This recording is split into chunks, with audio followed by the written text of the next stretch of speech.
আপনারা আসন বিক্রি করে আমার বুঝুন যে মানসিক বিকারগ্রস্ত আসন বিক্রি করছেন আপনারা আসন বেচছেন আপনারা নেভার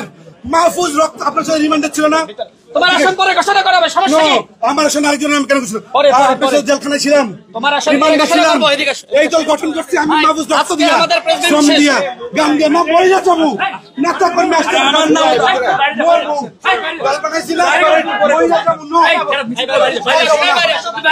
মহিলা যাবো এই কার্যালয় আপনার কার্যালয় আমার এই দলের জন্য জীবন দিছি এই দলের জন্য জীবন দিছি ঢাকা বিশ্ববিদ্যালয় বাইরে করে দেন আপনারা বাইরে করে যাবো কেন এই কার্যালয় আমার না আমাদের সাংবাদিক ভাইরা শোনেন একটা দলে এরা দুর্নীতি বৈষম্য করে আসন কেন বিক্রি করলো ভাই আমি কিছু করি Why? I don't like this leader at all. What kinds of disgrace with me?